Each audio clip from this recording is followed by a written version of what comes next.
Avui el govern municipal porta a aprovació un pla d'ocupació que arriba tard, buit, sense diàleg social i sense perspectiva de gènere. Un pla encarregat a dit en agost del 2024, guardat en un calaix durant un any sencer i presentat ara, a finals del 2025, sense pressupost, sense calendari i sense haver escoltat realment ni a les sindicats ni a la patronal. Això no és planificació estratègica. Això és intentar regularitzar políticament un error. Este pla es va encarregar en agost del 2024 mitjançant un contracte menor per quasi 15.000 euros, en ple mes d'agost i sense concurrència real del tot, a Daniel Lacalle. El termini era clar, havia d'estar acabat abans del 31 de desembre del 2024. El document es va entregar en desembre del 2024 i a partir d'aquest moment, silenci. Durant tot el 2025, des de l'oposició hem estat preguntant reiteradament què passava en aquest pla, per què no es presentava aquest pla. I la resposta sempre era la mateixa, que estava en revisió, que s'estava adaptant, que els serveis municipals l'estaven treballant. Un any sencer de revisió, per acabar presentant pràcticament el mateix document, amb les mateixes dades, sense pressupost i sense calendari. Realment un esforç titànic. I és important dir-ho clar. El pla que avui es porta a aprovació no és un pla nou ni realment actualitzat. És, en essència, el document que va entregar l'empresa adjudicatària en desembre del 2024 amb correccions puntuals per fer-lo políticament presentable.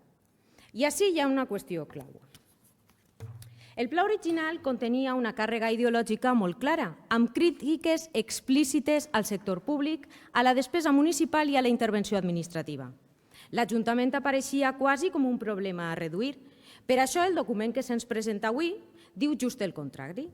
Parla de la cohesió, de serveis públics i d'igualtat d'oportunitats. Aleshores, això no és una simple revisió tècnica, és una rectificació política. Però és una rectificació política selectiva. Per què? Doncs perquè mentre que s'ha corregit allò que incomodava institucionalment, es manté intacte l'enfocament ideològic de Vox pel que fa a les dones. La desigualtat de gènere en l'ocupació desapareix com a problema específic i queda diluïda dins d'una formulació genèrica basada en persones amb majors dificultats d'accés al treball o col·lectius d'atenció prioritària. Però les dones no som un col·lectiu residual ni tècnic. Som la meitat de la població i patim desigualtats estructurals en salaris, precarietat, parcialitat i interrupcions de carrera.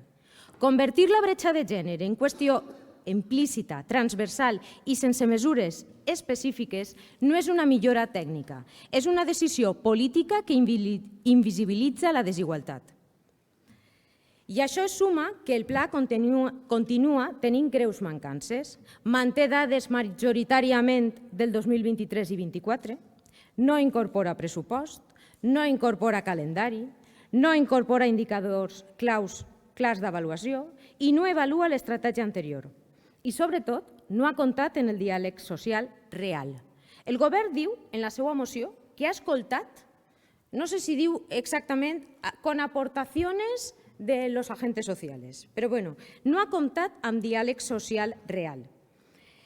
La realitat és que, com ja s'ha comentat, se'ls va traslladar el document que ja estava fet i se'ls va donar un termini per a que presentaren al·legacions.